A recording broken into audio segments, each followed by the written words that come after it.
নমস্কার। কবিগুরু রবীন্দ্রনাথ ঠাকুরের প্রশ্ন।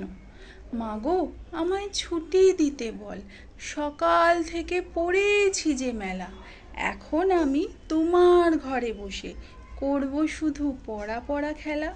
তুমি বলছো দুপুর এখন সবে, না হয় যেন সত্যি হলো তাই। একদিনও কি দুপুর বেলা হলে বিকেল হলো মনে করতে নাই। আমি তো বেশ ভাবতে পারি মনে, সূর্যি ডুবে গেছে মাঠের শেষে, বাদ্যি বুড়ি চুবড়ি ভরে নিয়ে শাক তুলছে পুকুর ধারে এসে।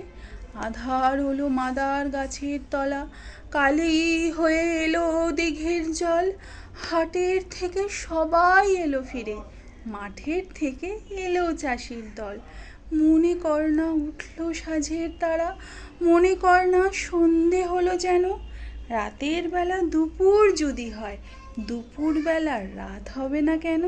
নমস্কার।